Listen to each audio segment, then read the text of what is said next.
Skandynawski futbol rośnie w siłę już od wielu lat. Wypuszcza w świat wielkie gwiazdy, takie jak Odegaard czy Haaland. Coraz lepiej kluby z Półwyspu radzą sobie w europejskich pucharach i także w Ekstraklasie można odnieść wrażenie, że gra w niej z każdym sezonem coraz więcej Skandynawów. Z kolei z perspektywy polskiego kibica rozgrywki z Zabałtyku wciąż wydają się trochę nieodkryte, trochę niezbadane. Dlatego dziś zaglądamy do mroźnej Norwegii. Zapraszam na Godej Chopie z pierwszym Norwegiem w historii górnika, Sondre Lisethem.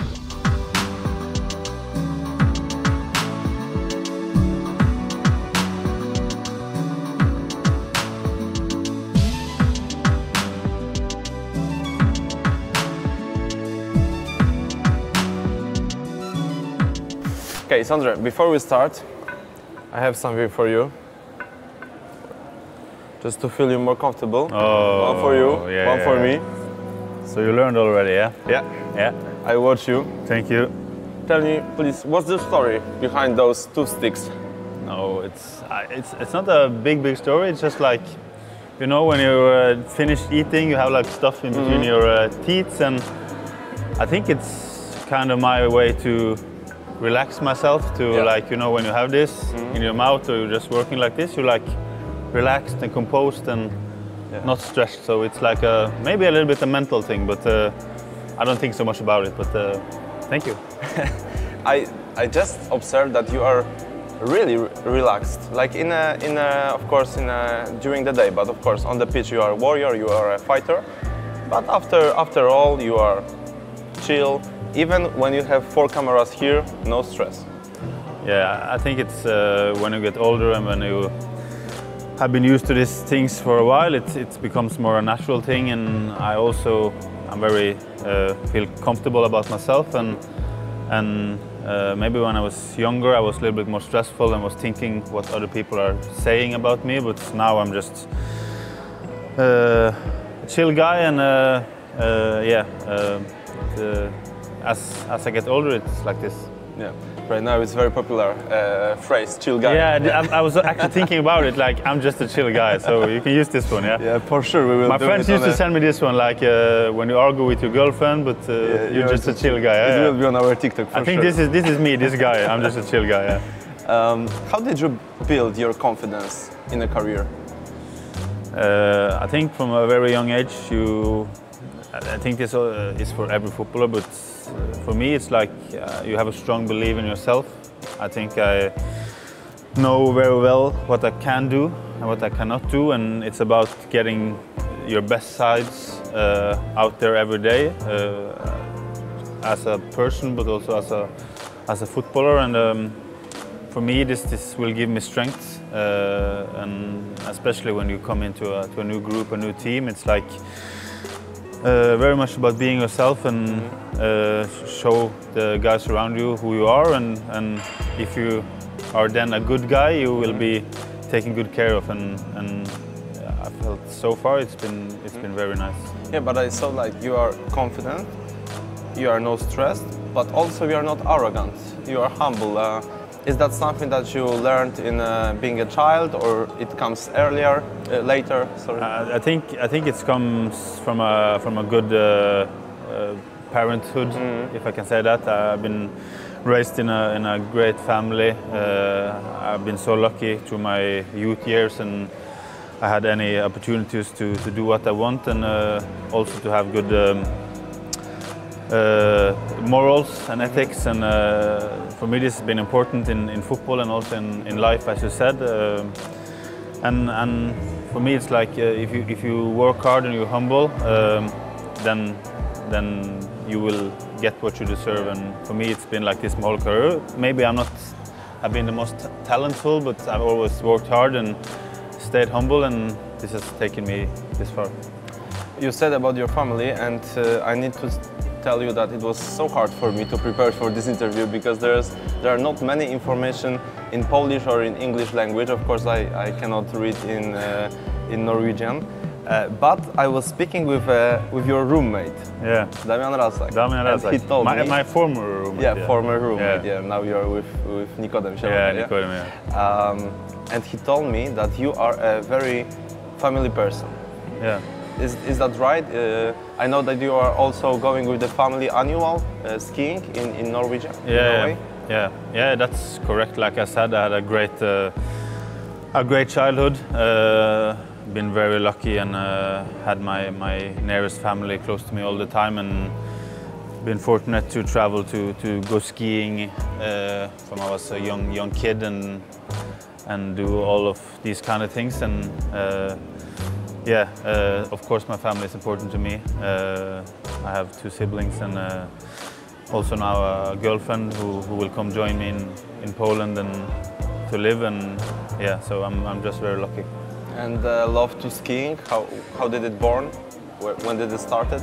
I think 4 or 5, when I was 3, 4, 5 years old, very early. Is everybody in Norway skiing? Yeah, it's very normal. So it's not like I'm a special person because I ski, but you're born with the skis. Yeah, it's like a saying in Norway: you're born with skis on your feet. So I've done that and had great times. But now, like in the last 5-10 years ago, pressure is going up. No pressure. But like when change sides, yeah. But when you're popular, it's you can't do that much skiing because of injuries, and I also think it says in the contract that you have to be careful for what skiing. Go ski and do these things because you can get injured. So the last 10 years I have not been so much skied. Yeah, it's risky, of course, for the career. But when we speak about Damian Rasak, I also observed that you were a roommates. We know Damian. He likes to joke, he likes to laugh, and he also likes to poke other person. And you really fast answer it, like you were many times like answering yourselves. Yeah, like I think this has always been a thing in every club I've been. Like you have a few players that likes to give each other some messages and like some pokes and some jokes, and for me this builds a stronger locker room, and if you can joke with your teammate, it's easier to go out and go to war with him and to trust him out on the field. And if you're like I said, believe in yourself and you're comfortable about yourself, it's no problem to joke with each other and have these kind of funs, because it will bring you closer. So with Damian it was very nice. It's your first not Norwegian team club. Yes. You first go abroad to play football. Is Górnik Zabrze easy team to step into? Yeah, definitely. Like as a foreign player coming into a new country, a new team, it's always a little bit like a itchy feeling, because you don't know how it will go, and it's still early, but it's some kind of pressure coming from another country, and you don't speak the language and all these things, but it's been a pleasure so far, and all the guys and the staff and the group and you guys been taking care of me so good, and it's like this feeling like it's a family club. It's good guys around the club, and that was also the first thing Taufik told me. So you feel very home at an early stage, and this is important to do good on the football pitch, because if you cannot have a good time off the pitch and you cannot enjoy your life, then you will be in trouble. So far it's been just good. Yeah, so maybe explain why you were talking with Taufik before coming to Górnik. Yeah, we have the same agent, so it was natural to call him and ask some questions about the club. And I could even, through the phone, I can see his smile, you know, because he's always smiling. So he was like, sure. I just said hello, and he was like laughing because this is a guy he is. So it was great, and Taufik said the same things that I heard from others. So it was relieving to hear. Yeah. And you said others, but the other guy who you have been talking with before coming to Górnik was Christopher Welde. What did he told you about the club? Yeah, I talked to Welde. I played with him for some years in Norway, and he was also one of the first person I called because he's been here, I think, 2 years or something, and I asked about Poland first, and he only told good things. He actually told he missed Poland. He wanted to move back. Really? So yeah, really. So that was nice to hear. And then I was telling him about Godej. It was some interest, and we are talking. And he said that Godej is one of the hard places to come to play, and one of the places there they will give you a hard time for sure. So he also told me great stadium, good fans, and always a great atmosphere to play there. And it's like these kind of things you want to hear when you're thinking about changing clubs. So just good words from him, and yeah. How quickly this transfer was done from your perspective? When did you know about the interest of the club, and how quickly you come to Zabrze? Yeah, from my perspective, it was like really fast, and you always have like agents working behind the scenes and doing conversations and talks you don't know about. But for me, it was really fast. I was actually going back home to my hometown for some days, spending time with my family. And I was going to the car, and then he called me and said, "You have to wait because we're going to Poland in 1 day." So this is football, and from there it was like, you know, all the normal things. It likes the contract solutions and booking flight tickets and making everything clear. And so how many days it was from the first phone to the coming to 2 days, I think. 2 days. 2 days. So it went really fast, and like I think my head was not relaxing like 1 second from, you know, you get the call and everything happens, and it's just like you're so focused to what you're doing. And yeah, then we went to Poland, did a medical and all the interviews and stuff, and now we're here, and it's like you're not really landed, you know. It's like everything's like just happening. So I'm looking forward to come back to Poland and find an apartment and come down a little bit to be ready for season. Did you ever thought that Poland is a country where you could play football in the future? Like you're always ambitious, and like I said earlier, you want to play in different leagues, you want to play in different stadiums, so you want to try different cultures. And I think for every footballer, especially in Norway, you're always talking about getting out of the country. I think the Norwegian league is very good now. It's a high level, but when you play there some years, you want to try something new. And for me, this was like the perfect opportunity. And especially after I talked to those guys and read about the club, it was like a very good opportunity for me. So I'm looking forward to the future. Good. You heard from Velden that this is a club which is fighting on the pitch. What did you thought about you in the club? Is it suits to your style of playing? Yeah, I think definitely.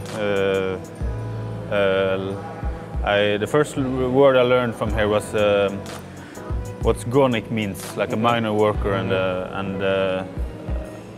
I always had in my head, if I'm not playing good, I will at least run and fight, because this is the basics, you know. And you can have a bad touch, and you can have a bad shot, and you can have shit passes, but you can always run and fight and do the basics of football. And for me, this has always been in my head. So this I always start with, and I'm also feeling like this way of playing football suits me very well. They want to play on the ground and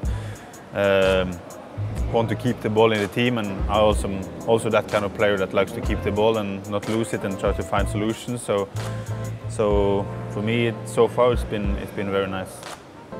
I saw that you were a very talented young player when you were a teenager. You debut in I think third league in the age of 19. Then next year you go to the second league. Next year you go to the first league. You scored in the first season 9 goals, then 8 goals. How was the first season of your career? I think this was very fast for you. How did you organize in this circumstances? Yeah, this is.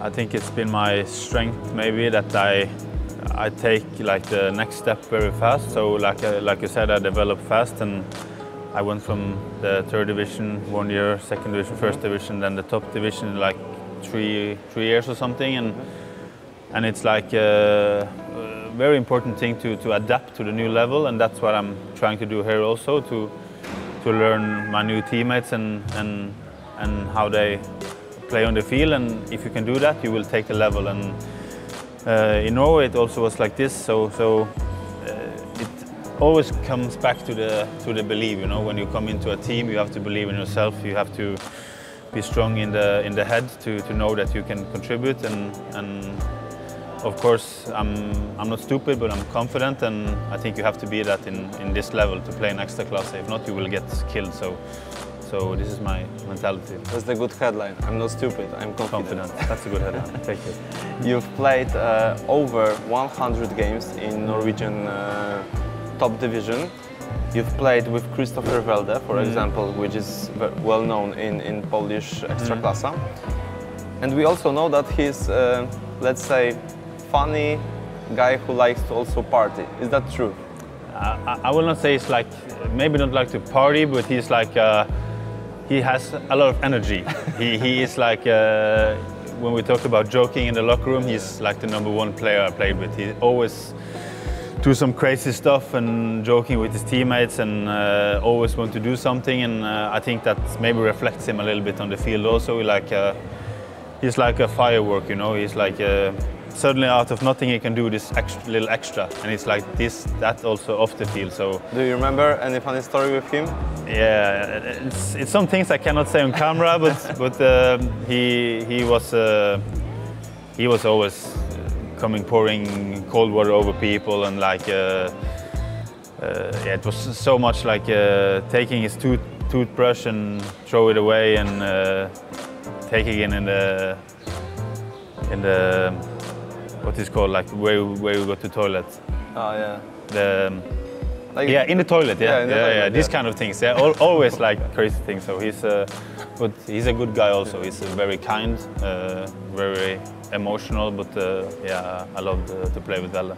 You've also played, but against Victor Boniface, the guy who is right now in Bayer Leverkusen, big star of Nigerian football. Is it the best player that you ever played against? Did he impress you the most? Yeah, of course. These Bodø/Glimt now in Norway last 5-6 years when I played there, it's like they've been almost unbeatable, and it's so many good players there that have gone through and out to Europe, and Boniface is for sure one of them. He had like the physical package, and also he was so good with the ball. So yeah, I think he is one of the better players I played against. Yeah, so as we said, you played over 100 games in Norwegian top division. You were going step by step every year. In 2021, you scored 5 goals, 5 assists, very good season for you. And then you had an injury. Yeah? It was somewhere with your foot. Yeah. Foot, correct. How does this injury affect to your career, to you as a person? Yeah, of course, this is the worst thing for a footballer. First of all, your job is to play football, and when you cannot do your job, it's difficult. It was a long period without football. And how long was it?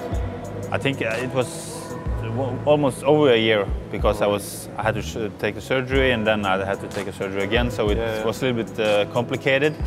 But of course it's not good, but you learn something from everything, and I think I've come out mentally stronger, and also like with another motivation, because when I play football now, I think I enjoy it a little bit more than I used to, because I'm grateful that I have the possibility to go out and play every day, and also as a job. And for me, this motivation I will use, because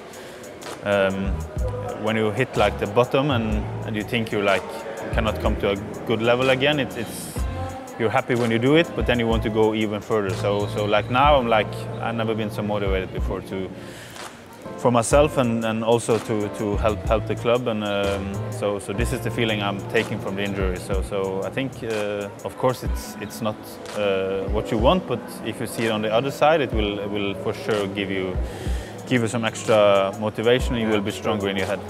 I heard also opinion that if this injury wouldn't happen, you probably will be in a different level right now because you were developing year after year.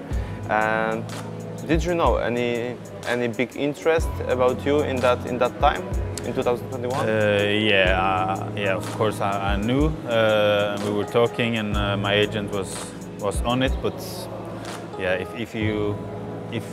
if I will go back and think about these things now, you will be crazy, you know. So for me, this is history, and what could have been. You can always say in life and in job and with everything, what could have been. But things happens, and this happened, and now we're here, and that's my focus. Yeah. You also came to the club, to the Górnik, as a free agent. So how long did you have been without the club? It was months or weeks? No, just some weeks. Yeah, because it's in Norway the season is finished in like I think 10th of December or something, and we had vacation, and then we had some other offers, but we wanted to wait, and then this came up, and it was like an easy choice. But tell me, is it right, or if I'm right or wrong? But it was a good finish of the season for you because you scored in the playoffs, in the final game of the playoffs. We had a relegation game to go down to another division, and I scored. So this was my like almost last touch on the ball for the club. So it was a good way to end my spell there. So yeah, a good way to end the season, and hopefully I will bring it to the last part of the season with Górnik. All your career you have been playing with number 9. And right now in Górnik you have 23. Michael Jordan, is it?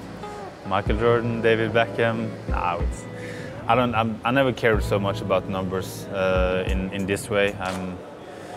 But yeah, when it came up, it was a good number. I also have some friends playing with it in Norwegian top division, good friends. So it was also a little bit because of that. So now we can change shirts and with the same number. So yeah, I got a good feeling about it. So that's why I took it.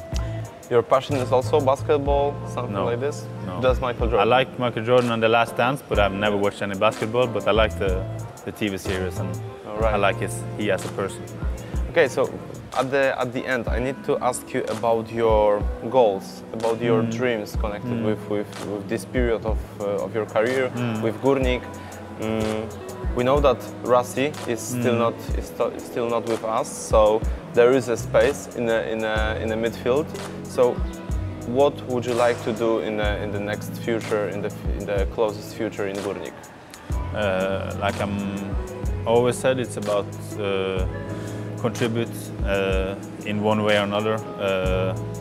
Like I said, I believe in hard work, and if you work hard, you will get what you deserve. And so far, I don't think about what's going to happen. I think about each training and what I can do to help the team and help myself to get better. And then we see. Of course, in every club you need to fight for the positions, and also here. So I will do what I can to help as much as I can, both off and on the field. So this is my goal. For first, and you know, it's not a secret. Every footballer wants to play. This is normal, and I also want to play. And to play, you need to deserve it. So this is my goal for the season. Have you watched any of the videos from our stadium with the atmosphere and everything? Yeah, I watched it, and I watched some clips of earlier games and this kind of things, and it's great. I went out there when I was in the medical test, and it's like you get like a wow feeling because it's huge, and you can see it for you like when it's full, and yeah, I'm looking so forward to it. So it will be great, and I love the things I've heard about the Górnik fans because they're so passionate and they care so much, and for me this is what football is about. It's about going out and play for as many people as possible, and to bring good memories together. Yeah, they are crazy. The atmosphere on our games are really amazing, and I'm sure you will love it. Yeah. Thank you so much for your time. Thank you.